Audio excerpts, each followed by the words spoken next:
Hello friends, આજે આપણે standard 12 લેપવિંગ એનું read 13 I keep my trust with Everest. હું એવરેસ્ટને મળવાનું મારું વચન પાળું છું એવા ટાઇટલવાળી એક સાહસ કથાનો અભ્યાસ કરવાના છીએ. આગળ વધીએ એ પહેલાં સૌથી પહેલાં અહીંયા ચિત્ર જોઈ લો. આ સાહસ કથા એ આ મેડમની છે, જે છે બચેન્દ્રી પાલ. તમે એના વિશે 11થમાં અરુણિમાવાળા લેસનમાં ભણી ગયા. અરુણિમાને જેને ટ્રેનિંગ આપી હતી ઉત્તર કાશીમાં, જેનું ઇન્સ્ટિટ્યૂટ છે તે બચેન્દ્રી પાલ. બચેન્દ્રી પાલ એ એવરેસ્ટ ચડનારા પહેલા ભારતીય મહિલા છે અને એ એવરેસ્ટ પર ચડવાનું મારું વચન પાળું છું. ટાઇટલનું ભાષાંતર એવું થાય, હું એવરેસ્ટને મળવાનું મારું વચન પાળું છું, અથવા એવરેસ્ટને આપેલું હું મારું વચન પાળું છું. એવરેસ્ટ થયા કરે છે, તો એવરેસ્ટ શું છે પહેલાં એ પણ જોઈ લઈએ. અહીંયા દેખાય છે એ માઉન્ટ એવરેસ્ટનું શિખર છે. આ માઉન્ટ એવરેસ્ટનું શિખર છે અને એ ક્યાં આવેલું છે તો તમે જોઈ શકો છો. આ ઇન્ડિયા છે, આ નેપાળની બોર્ડર છે, અહીંયા લાઈન તમને દેખાય છે. આ છે ચાઇના, આ નેપાળ. તો ચાઇના અને નેપાળની બોર્ડર પાસે આવેલું છે. અહીંયા આ જે ડોટ છે તે, એની ડિટેલ શું છે તો એનું નામ છે માઉન્ટ એવરેસ્ટ. નેપાળી નામ છે સાગર મઠ. અંદર આપણા લેસનમાં આગળ આવશે સાગર મઠ. અને એની હાઇટ છે 8,848.86 મીટર, એટલે કે 29,031.7 ફીટ. અને એના પર સૌથી પહેલું ક્લાઇમ્બિંગ કોણે કર્યું તો સૌથી પહેલું માઉન્ટ એવરેસ્ટને પણ ચડી શકાય એવું કોણે વિચાર્યું તો અહીંયા તમને દેખાય છે 29 મે 1953 સર એડમંડ હિલેરી એ ન્યૂઝીલેન્ડના હતા અને શેરપા તેનસિંગ નોર્ગે એ નેપાળના હતા. તેમણે સૌથી પહેલાં આનું ક્લાઇમ્બિંગ કર્યું હતું. તો ક્લાઇમ્બિંગ કરવાનો રસ્તો શું છે અહીંયા તમે જોઈ શકો છો. હિમાલય એટલે કે એવરેસ્ટ એ ચોટીલા જેવો ડુંગર નહીં હોય કે તમારી ગાડી લઈને જાઓ ને એની તળેટીમાં ગાડી ઊભી રહે અને સીધા ચડવાનું શરૂ કરી દો. પણ એ કેટલાય પહાડોનો સમૂહ હશે, ચડ ઉતર કરવાનો કેટલોય મોટો સમૂહ હશે. આપણો લેસન એ આખા હિમાલયમાંથી થોડાક ભાગનો છે, જે આ ચિત્રમાં તમને દેખાય છે. અહીંયા જે છે ટોચ, એને સમિટ અથવા તો એવરેસ્ટ અથવા ટોપ એવા શબ્દો વાપરેલા છે. અને અહીંયા સાઉથ કોલ, જે દરિયાની લેવલથી 26,000 ફૂટની ઊંચાઈએ છે. તો આપણા લેસનમાં આટલી હાઈટ કેવી રીતે ક્લાઇમ્બ કરી અરુણિમા સિન્હાએ તેની સ્ટોરી છે, એની મુશ્કેલીની સ્ટોરી છે. એ કેવી રીતે સર કરી, કારણ કે લેસનની શરૂઆત એવી થાય છે કે I got up at 4 in the morning. હું 4 વાગે ઉઠી, વહેલી સવારે 4 વાગે ઉઠી. તો તમને પ્રશ્ન થાય કે ક્યાંથી, તો એ હિમાલયનો કેટલોય મોટો સફર પૂરો કર્યા પછી કોઈ એક જગ્યાએ એ લોકોએ કેમ્પિંગ કરેલું, એટલે તંબુમાં રહેવું પડે. તમને ખબર હશે, ના ખબર હોય તો ગૂગલ કરીને જોશો, બધી ડિટેલ, બધા ચિત્રો, બધી જ માહિતી તમને મળી રહેશે. એ ત્યાં કેમ્પિંગ કરીને આરામ કરતા હતા, ત્યાંથી તે વહેલી સવારે 4 વાગે ઉઠ્યા. હવે આપણે જોઈએ lesson. I got up at 4 in the morning.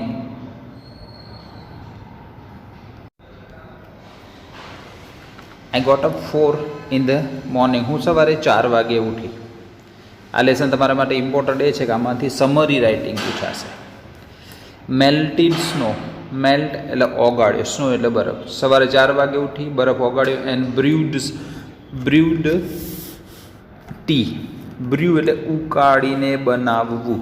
શબ્દ નવો છે, યાદ રાખશો. બ્ર્યુડ, ઉકાળીને બનાવવું. હું 4 વાગે ઉઠી, બરફ ઓગાળ્યો અને ચા બનાવી. થોડા ઘણા પ્રશ્નો તમને થતા હશે કે કેમ 4 વાગે ઉઠી, તો વહેલી સવારનું ક્લાઇમ્બિંગ હોય એ બહુ જ સરસ હોય. બીજું, બરફ કેમ ઓગાળ્યો હશે, તો ત્યાં થોડી હોટલો હોય, ચારે બાજુ બરફ જ હોય. તો એક સ્પિરિટ લેમ્પ જેવી નાનકડી વસ્તુ ખિસ્સામાં બેગમાં રાખેલી હોય. એમના જરૂરની બધી જ વસ્તુઓ બેગમાં હોય. દવાથી લઈને ઓઢવાનું ને મેડિસિન્સ ને ઇન્જેક્શન્સ ને ખાવાનું ને બધું જ એમાંથી જ લઈને નાના નાના પેકેટ્સ હોય તેમાંથી ચા બનાવી. After a light breakfast of sum few biscuits, થોડાક બિસ્કિટનો હળવો નાસ્તો, લાઇટ બ્રેકફાસ્ટ હળવો નાસ્તો, and half a slab of chocolate, slab એટલે ટુકડો, ચોકલેટના અડધા ટુકડાનો અને થોડાક બિસ્કિટનો હળવો નાસ્તો કર્યા પછી I left my tent at around 5:30 AM. મેં 5:30 મારો તંબુ છોડ્યો. Angdorji was standing outside. ત્યારે એંગદોરજી એ એમના માઉન્ટેન ગાઈડ છે, માર્ગદર્શક છે, જે પુરુષનું નામ છે, એ બહાર ઊભા હતા. Angdorjee was going to climb without oxygen. Angdorjee oxygen વગર ચડવાના હતા. તમને આઈડિયા હશે કે ક્લાઇમ્બર હોય એની પાછળ એક બહુ જ મોટું બેગ કેટલા બધા બેલ્ટ્સથી બાંધેલું હોય. એ બેગની ઉપર એક બોટલ હોય જેની પર એક નાનકડું ગોળ મીટર હોય જેમાંથી ઓક્સિજન નીકળીને એમના હેલ્મેટ જેવું એક માસ્ક જેવું પહેરેલું હોય એની અંદર આપેલું હોય. હાઈ એલ્ટિટ્યૂડ એટલે ઊંચાઈ પર ઓક્સિજન ઓછો હોય એટલે શ્વાસ ચડે એવી તકલીફો થાય, શ્વાસ લેવામાં મુશ્કેલી થાય, એવા સંજોગોમાં એક્સ્ટ્રા ઓક્સિજન આપવું પડે. તો આ એંગદોરજી ઓક્સિજન વગર ચડવાના હતા. બટ બિકોઝ ઓફ ધીસ, જો તે એવું કરે તો his feet would get very cold, તેના પગ ખૂબ થીજી જાય. He thus wanted to avoid એટલે ટાળવું. હી ધસ એટલે આમ, તેથી તેઓ અવોઇડ કરતા હતા. Long exposure at heights, exposure એટલે ખુલ્લામાં રહેવું, લાંબો સમય બહાર ખુલ્લામાં રહેવું. And heights, exposure at height ઊંચાઈ પર ખુલ્લામાં લાંબો સમય રહેવું. And night at summit camp, summit camp પર નાઇટ કરવાનું ટાળતા હતા. આખો હિમાલયની હાઇટ કેટલી અને કેવા પ્રકારનો હશે એ ખબર નહીં, પણ હિમાલયનો જે આમ હશે એના આટલા ભાગનું વર્ણન છે.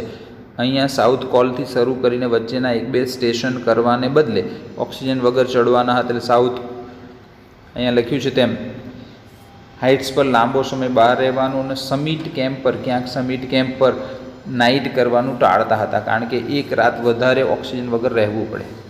હી had therefore either get to the peak, peak એટલે શિખર, અહીંયા માઉન્ટ એવરેસ્ટની વાત છે. તેથી તેને કાં તો શિખર પર ચડી and back to the south col, south call એટલે જ્યાંથી આ શરૂ કર્યું હતું ત્યાં એક જ દિવસમાં તે સાઉથ કોલથી જરીને પીક પર જઈ અને પાછા આવી જવું પડે. ધ સેમ ડે, એ જ દિવસે. ઓર એબેન્ડોન ધ અટેમ્પ્ટ, એબેન્ડોન એટલે છોડી દેવું, અટેમ્પ્ટ એટલે પ્રયાસ. વાક્ય લાંબુ છે, ફરીથી સમજીએ. એંગદોરજી ઓક્સિજન વગર ચડવાના હતા. જો તેમ કરે તો તેના પગ થીજી જાય, તેથી તે લાંબો સમય ખુલ્લામાં બહાર રહેવાનું અને સમિટ કેમ્પ પર નાઇટ કરવાનું ટાળતા હતા. તેથી તેને કાં તો એક જ દિવસમાં શિખર પર જઈને સાઉથ કોલે પાછા આવવું પડે અથવા તો ક્લાઇમ્બિંગ કરવાનો એનો અટેમ્પ્ટ એટલે પ્રયત્ન છોડી દેવો પડે. He was keen to start immediately, તે તરત જ શરૂ કરવા માટે કીન હતા, આતુર હતા. એન્ડ આસ્ડ, અને મને પૂછ્યું, if I would like to go with him, શું તેમની સાથે, એટલે એંગદોરજીએ બચેન્દ્રીને પૂછ્યું, શું તમે મારી સાથે આવવા તૈયાર છો? આ મિક્સ કેમ્પ હતો, લગભગ 15 જણ હશે, જેમાં લેડીઝ જેન્ટ્સ બધા હતા. કેટલા તો સૂતા હતા, પણ જે પહેલું ક્લાઇમ્બિંગ કરીને ટોચ પર પહોંચે એનો રેકોર્ડ થવાનો હોય. એટલે આ લોકો આટલા વહેલા નીકળે છે. અને એંગદોરજી કહે છે, હું જાઉં છું, શું તમે મારી સાથે આવવા તૈયાર છો? Going to the top from the south col and back in a day would be strenuous and tough. Going to the top from south col, south કોલથી ટોપ પર એટલે એવરેસ્ટ પર જવું. And back in a day, એક જ દિવસમાં પાછા આવવું. વુડ બી સ્ટ્રીનિયસ, સ્ટ્રીનિયસ એટલે થકવી નાખે તેવું. એન્ડ ટફ, ટફ એટલે અઘરું. સમજાયું હશે? એક જ દિવસમાં સાઉથ કોલથી ટોચ પર જઈને પાછા આવવું એ થકવી નાખે અને મુશ્કેલ કામ હતું. And there was the risk of Engdorji turning back if his feet got too cold. અને વળી પાછું એંગદોરજીના પગ થીજી જાય તો તેના પાછા વળવાનું પણ જોખમ હતું. એંગદોરજીને તો વાંધો ન હતો, એ માઉન્ટેન ગાઈડ હતા, કેટલી વાર જઈ આવ્યા હશે, પણ ભારતની પહેલી એવરેસ્ટ ક્લાઇમ્બ કરનારી મહિલા બનવાનો જેને રેકોર્ડ કરવાનો હતો એના માટે એ બહુ જ મોટું રિસ્ક એટલે જોખમ હતું. એટલે એંગદોરજીની સાથે જવામાં એને રિસ્ક લાગ્યું. હાવેવર, જો કે મને હેડ ફૂલ કોન્ફિડન્સ ઇન એંગદોરજી, મને એંગદોરજીમાં પૂરો કોન્ફિડન્સ એટલે ભરોસો, વિશ્વાસ હતો. એઝ વેલ એઝ એ વપરાય છે એન્ડના રિલેશનમાં. એન્ડ ઇન માય સ્ટેમિના એટલે કાર્યક્ષમતા, એન્ડ ક્લાઇમ્બિંગ કેપેબિલિટી પર્વતારોહણની ક્ષમતા, મને મારી કાર્યક્ષમતા, પર્વતારોહણની ક્ષમતા અને એંગદોરજીમાં પૂરો ભરોસો હતો. બિસાઇડ્સનો અર્થ થાય તદ ઉપરાંત, no one else was ready to move at the time, આ ઉપરાંત તે વખતે કેમ્પમાંથી બીજું કોઈ જવા તૈયાર ન હતું. At 6:20 6:20 when Angdorjee and I stepped out from the south col, મેં અને એંગદોરજીએ સાઉથ કોલની બહાર પગ મૂક્યો ત્યારે, એટલે એમના કેમ્પની જે જગ્યા હતી, કેમ્પ એટલે ત્યાં કોઈ સ્થળ નહીં પણ એક એવું થોડુંક મેદાન જેવું હોય નાનકડું, જ્યાં તંબુ તાણીને આ લોકો રહેતા હોય. તંબુ પણ એમના બેગમાં હોય, ઓટોમેટિક તંબુ હોય, બહુ જ ઓછી જગ્યામાં એ સમાઈ શકે તેવા હોય. બીજી ગમે તે જગ્યાએ રોકાય તો ઉપરથી બરફ ધસી પડે અને દબાઈ જવાનો ખતરો હોય, એટલે અમુક સિલેક્ટેડ જગ્યા હોય જેમને કેમ્પિંગ કરવું પડે. એ કેમ્પિંગની જગ્યા છે સાઉથ કોલ. સાઉથ કોલમાંથી 6:20 જ્યારે હું ને એંગદોરજી બહાર નીકળ્યા ત્યારે it was a perfect day, તે સરસ દિવસ હતો. પરફેક્ટ ડે એ પહાડી વિસ્તારમાં જવા માટે, મુસાફરી કરવા માટે જોવું ખૂબ જરૂરી છે. આપણે અહીંથી રાજકોટ જવું હોય તો આકાશ તરફ જોવું ન પડે કે વાદળો છવાયેલા છે અને પવન ન જોવો પડે કે હવા આવશે તો શું થશે, પણ પહાડી વિસ્તારમાં એ જરૂરી છે. કોઈ પણ સિઝનમાં ભારે વરસાદ અને વાવાઝોડું આવી શકે પવનનું, અને અહીં જો વાવાઝોડું કે પવન આવે તો બરફ ફૂંકાય અને એ ખતરનાક કહેવાય. એટલે કે આમને જ્યારે ક્લાઇમ્બિંગ શરૂ કર્યું ત્યારે પરફેક્ટ દિવસ હતો. There was gentle breeze, gentle હળવો, બ્રીઝ એટલે પવન, હળવો પવન હતો. But the cold was intense એટલે તીવ્ર, કાતિલ ઠંડી હતી. પવન હળવો હતો પણ ઠંડી કાતિલ હતી. I was however warm in my well insulated climbing gear, જો કે હું મારા વેલ ઇન્સ્યુલેટેડ એટલે સારી રીતે કવર કરેલા ક્લાઇમ્બિંગ ગિયર એટલે વસ્ત્રો, પર્વતારોહણના વસ્ત્રોમાં વામ એટલે હૂંફ અનુભવતી હતી. બે લાઇનને મિક્સ કરો. 6:20 મેં ને એંગદોરજીએ સ્ટાર્ટ કર્યું ત્યારે તે પરફેક્ટ દિવસ હતો. પવન ઓછો હતો પણ ઠંડી તેજ હતી, પણ મને ક્લાઇમ્બિંગ ગિયરમાં હૂંફ અનુભવાતી હતી. વી ક્લાઇમ્બડ અનરોપ્ડ, રોપ એટલે દોરડું, અનરોપ્ડ દોરડા વગર. તમે જોયું હશે કે એક ગાઈડ આગળ જાય અને એક જગ્યાએ દોરડું બાંધે અને લટકાવે, બીજા ક્લાઇમ્બર્સ એ દોરડાના સહારાથી ઉપર ચડે. અમે બંને દોરડા વગર ચડ્યા. એંગદોરજી સેટ અ સ્ટેડી પેસ, સ્ટેડી એટલે એક ધારી, પેસ એટલે ઝડપ. એંગદોરજીએ એક ધારી ઝડપ રાખેલી. But I had no difficulty keeping up with him. Keep up with એટલે મેન્ટેન, જાળવી રાખવું. મને તેમની સ્પીડ જાળવી રાખવામાં, તેમની સાથે ચાલવામાં મુશ્કેલી ન હતી. ધ સ્ટીપ ફ્રોઝન સ્લોપ્સ, સ્ટીપ એટલે આકરો ઢાળ, ફ્રોઝન થીજેલા, સ્લોપ એટલે ઢોળાવો, થીજેલા આકરા ઢોળાવો. વેર એઝ હાર્ડ એન્ડ બ્રીટલ, બ્રીટલ શબ્દ નવો છે, બરડ બટકાઈ જાય તેવા, આપણી ઝાલાવાડી ભાષામાં બટકણા. થીજેલા આકરા ઢોળાવો બ્રીટલ હતા. એઝ શીટ્સ ઓફ ગ્લાસ, કાચના ટુકડા જેવા બરડ હતા. ધારો કે આમાં પહાડ હોય ને પાણી ધીમે ધીમે ધીમે આવતું હોય તો એ પાણીનો પણ બરફ થઈ જાય અને પાતળી પાતળી પડ બની જાય, એના પર પગ મૂકે તો ટક ટક તૂટે, એ તૂટી જાય તેવો બરફ હતો. એને માટે શબ્દ વપરાયો છે બ્રીટલ. થીજેલા ઢોળાવો આકરા અને બરડ હતા. We had to use ice axe and I had to kick really hard to get the front teeth of the crampons to bite in the frozen surface. તમે પર્વતારોહણના દ્રશ્યો અથવા ચિત્રો જોયા હશે જેમાં થોડાક ઓજારોનો ઉપયોગ કરવો પડે. આઈસ એક્સ, આવું આમ ધારવાળું હોય, જેને બરફમાં ખૂંચાડવાનું હોય. પછી ખીલાવાળા બૂટ હોય. આપણા બૂટને ધારો કે આવો બૂટ હોય તો આવા મોટા મોટા ખીલા હોય આગળના ભાગમાં, જેને બરફમાં ખૂંચાડી અને પછી આગળ ચાલવાનું હોય, કારણ કે સ્લીપ ન થઈ જવાય. તો એ વસ્તુ કહે છે we had to use ice axe, અમારે આઈસ એક્સનો ઉપયોગ કરવો પડ્યો. And I had to kick really hard to get the front teeth of the crampons. આ ક્રેમ્પન્સ એટલે ખીલાવાળા બૂટ. ટુ બાઇટ એટલે ખૂંચાડવું. ઇન ધ ફ્રોઝન એટલે થીજેલી સરફેસ સપાટી. થીજેલી સપાટીમાં એના ખીલાને ખૂંચાડવા માટે, ક્રેમ્પન્સના ખીલાને ખૂંચાડવા માટે મારે જોર જોરથી લાતો મારવી પડતી હતી. ખૂંચાડવા એટલા માટે પડે કે સ્લીપ ન થઈ જાય, કારણ કે હાર્ડ બરફ હોય એકદમ સ્લીપ થઈ જાય તેવો હોય, સ્લીપરી હોય. I took every step very deliberately on the dangerous stretches. Deliberately સાવધાનીપૂર્વક હું તે ડેન્જરસ સ્ટ્રેચીસ ભયાનક ઢોળાવો પર દરેક ડગલું ખૂબ જ સાવધાનીપૂર્વક માંડતી હતી. In less than 2 hours we reach the summit camp. એ લોકોએ જે શરૂ કર્યું છે એ સાઉથ પોલથી શરૂ કરેલું અને 2 કલાકથી ઓછા સમયમાં સમિટ કેમ્પ પર પહોંચ્યા છે. એંગદોરજી લુકડ બેક. એંગદોરજી પાછળ જોયું. એના ગાઈડ છે પણ તમે ઓબ્ઝર્વ કરો તો ખબર પડે કે 2 કલાકે એને પાછળ જોયું. પેલા બેન આવે છે કે ગબડી પડ્યા છે એવું પણ જોયું નહીં. એને આસ્ડ અને પૂછ્યું ઇફ આઈ વોઝ ટાયર્ડ, શું હું થાકી ગઈ છું એવું એંગદોરજીએ પૂછ્યું. I replied no to his surprise and delight. મેં જવાબ આપ્યો ના. તો એને સરપ્રાઇઝ નવાઈ લાગી અને ડિલાઇટ એટલે આનંદ પણ થયો. હી told me that the earlier summit party head taken 4 hours. એણે મને કહ્યું કે આના પહેલાંની જે સમિટ પાર્ટીને હું લઈને આવ્યો હતો એ લોકોએ સમિટ પહોંચવામાં ટેકન 4 hours 4 કલાક લીધા હતા. To reach the summit camp. Summit camp પર પહોંચવાના 4 કલાક લીધા હતા.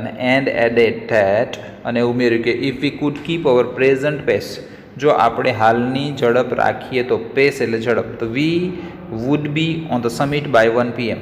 આપણે 1 PM એટલે બપોરના 1 વાગ્યા સુધીમાં સમિટ એટલે શિખર પર એટલે એવરેસ્ટ પર પહોંચી જઈશું. લાટુ વોઝ ફોલોઈંગ અસ. લાટુ એ એમનો આસિસ્ટન્ટ છે એ કેમ્પનો. લ અડધો હા અને ટુ આવું વાંચો. એ વ્યક્તિનું નામ છે, પુરુષ છે. લાટુ વોઝ ફોલોઈંગ અસ. લાટુ અમારી પાછળ આવતો હતો. And caught up with us. Caught up with સાથે થઈ ગયો, અમને પકડી પાડ્યા. Us when we rested below the south summit. South summit પાસે આરામ કરતા હતા ત્યારે લાટુ અમારી સાથે થઈ ગયો. આફ્ટર ડ્રિંકિંગ સમ ટી, થોડીક ચા પીને, ફરીથી પાછું યાદ અપાવું, ત્યાં હોટલ નહીં હોય પણ એ જ પેલી પ્રોસેસ. બેગમાંથી પેલો સ્પિરિટ લેમ્પ જેવો એક નાનકડું લેમ્પ કાઢ્યો, એક નાનકડું ટમ્બલર કાઢ્યું, બરફ ઓગાળ્યો, ચા બનાવ્યો. થોડીક ચા પીને વી મૂવડ ઓન, અમે આગળ ચાલ્યા. લાટુ હેડ બ્રોટ અ નાયલોન રોપ. લાટુ એક નાયલોનનું દોરડું લાવ્યો હતો. So Angdorjee and I roped up. મેં અને એંગદોરજી તે બાંધ્યું. While Latu walked in the middle. જ્યારે લાટુ મિડલમાં ચાલતો હતો. હોલ્ડિંગ એટલે પકડીને. ધ રોપ વિથ 1 hand, એક હાથે દોરડું પકડીને. મોર ફોર બેલેન્સ દેન સિક્યોરિટી. સિક્યોરિટી માટે નહીં પણ જસ્ટ ફોર બેલેન્સ માટે પકડીને તે ચાલતો હતો. Latu notice that. લાટુએ નોંધ્યું કે, જોયું કે, that I had been climbing with oxygen at about 2.5 liters per minute. લાટુએ જોયું કે હું દર મિનિટે 2.5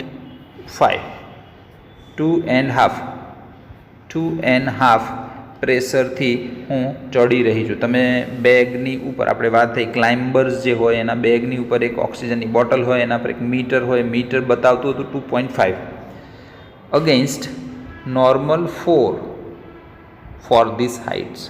4 નોર્મલ હોવું જોઈએ 4, એના બદલે 2.5ના પ્રેશરથી હું ચડતી હતી. After he increase the oxygen flow on my regulator. લાટુએ મારા રેગ્યુલેટર બોટલની ઉપર એક નોબ હોય ઓક્સિજનનો ફ્લો વધારવાની, તેણે મારો ઓક્સિજનનો ફ્લો વધાર્યો. ત્યારે I found even the steeper stretch is comparatively easy. ત્યારે મને પેલા આકરા ઢોળાઓ પણ કમ્પેરેટિવલી સરખામણીમાં વધારે પડતા સહેલા લાગ્યા. તમે ઢાળ ચડતા હોય તો આમ પણ શ્વાસ ચડી જાય, અને હાઈ એલ્ટિટ્યૂડ ઊંચાઈ પર ઓક્સિજન ઓછો હોય તો નોર્મલ શ્વાસ લેતા હોય તો હાંફતા હોય એવું ફીલ થાય તમને. એટલે ઓક્સિજનનો ફ્લો વધાર્યો એટલે હું આરામથી ચડવા લાગી. Beyond the south summit, beyond એટલે પેલે પાર, થી આગળ, સાઉથ સમિટથી આગળ એટલે એમણે સાઉથ સમિટ ક્રોસ કરી નાખ્યું છે. પછી ધ બ્રીઝ ઇન્ક્રીઝડ, પવન વધ્યો. એટ ધેટ હાઇટ, તે ઊંચાઈ પર, ધ એડીઝ, એડીઝ એટલે વંટોળ,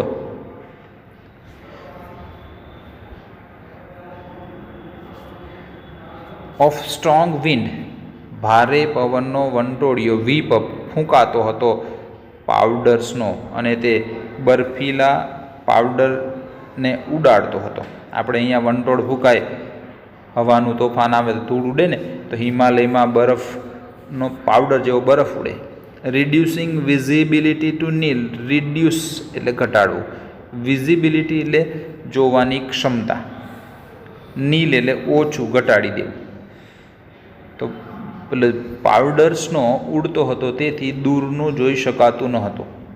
ઓન મેની ઓકેઝન્સ, ઘણા પ્રસંગોએ, I had to get in to crouching position with my back to the onslaught of icy wind. I had to get in to crouching position, મારે ઘણીવાર ક્રાઉચિંગ પોઝિશનમાં રહેવું પડતું હતું. કમરના ભાગમાંથી નીચું નમવું, આપણે વંટોળિયામાંથી બચવા માટે તમે કદાચ બે હાથ માથા પર મૂકીને તમારા આર્મ્સ હાથ દ્વારા કાનને દબાવીને ટૂંટી વાળીને બેસી ગયા હોય, એવું પ્રચંડ હુમલાથી બચવા માટે મારે ક્રાઉચિંગ પોઝિશન, એને ક્રાઉચિંગ પોઝિશન કહેવાય, કમર ઝુકાવીને બેસી જવું. તે વિથ માય બેક, પીઠ કરીને, ઓનસ્લોટ એટલે પ્રચંડ હુમલો, ઓફ આઈસી વાઇન્ડ બરફીલો પવન, સેચ્યુરેટેડ એટલે ભીંજવવું, saturated with fine particles of bone dry powder snow, bone dry હાડકાના ભૂકા, હાડકાના ચૂરા જેવા સૂક્ષ્મ હિમકણો, એટલે કે હાડકાના ચૂરા જેવા સૂક્ષ્મ હિમકણો પાર્ટિકલ્સથી બચવા માટે મારે તે પ્રચંડ હુમલાની સામે ઘણીવાર પીઠ કરીને બેસી જવું પડતું હતું. તે મને સેચ્યુરેટેડ ભીંજવી દેતા હતા. It was terrifying to stand erect, erect એટલે ટટ્ટાર, on the knife edge ridge, knife એટલે છરી, એજ એટલે ધાર, રીજ એટલે પર્વતમાળા, છરીની ધાર જેવી પર્વતમાળા, એટલે છરીની ધાર જેવી એકચ્યુઅલી નહીં પણ સાંકડી પર્વતમાળાની ધાર પર ચાલવાનું તો ઠીક છે, ટટ્ટાર ઊભા રહેવાનું પણ, ટુ સ્ટેન્ડ ઇરેક્ટ ટટ્ટાર ઊભા રહેવાનું પણ ટેરિફાઈંગ હતું. પેલા ચિત્રને ફરીથી તમે રિવર્સ કરીને જોશો, અથવા તો તમારા એમાં જોશો, જે આવી એક ધાર બતાવી છે, આમાં ત્રિકોણ જેવો ડુંગર છે, અને આ ધાર પર રહીને એનો રસ્તો અહીંયા કદાચ તમને આ ચિત્રમાં સમજાતું હશે. એવરેસ્ટ પર જવા માટે ડુંગરની એક ધાર છે, આ ત્રિકોણ શેપ છે, એક આમ અને એક આમ. એ ધાર પર ટટ્ટાર ઊભા રહેવું પણ ટેરિફાઈંગ, ડરામણું હતું. With a shear drop on the either side, shear એટલે સીધું જ, બીજી બાજુ સીધું જ નીચે પડી જવાય તેવું હતું. I had to dig my ice axe deep, મારે મારી આઈસેક્સને ઊંડી ખૂંચાડવી પડતી હતી. And secure myself, attaching અને સિક્યોર એટલે સલામત કરવી પડતી હતી, માય સેલ્ફ મારી જાતને, બાય અટેચિંગ ધ વેઇસ્ટ સ્ટેપ, કમર પટ્ટા સાથે તે આઈસેક્સને જોડીને, અટેચ શબ્દ છે, જોડીને મારી જાતને સલામત કરવી પડતી હતી. અટેચનો વિરોધી થાય ડીટેચ, DETACH, છૂટું પાડવું. મારે મારી આઈસેક્સને ઊંડી ખૂંચાડવી પડતી હતી, અને આઈસએક્સના હેડ સાથે વેઇસ્ટ સ્ટેપ, કમરના પટ્ટાને જોડીને મારી જાતને સલામત કરવી પડતી હતી.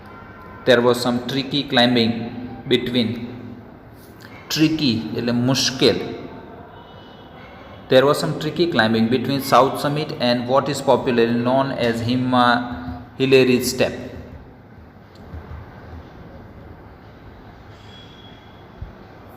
This is Hillary's Step. Hillary's Step અને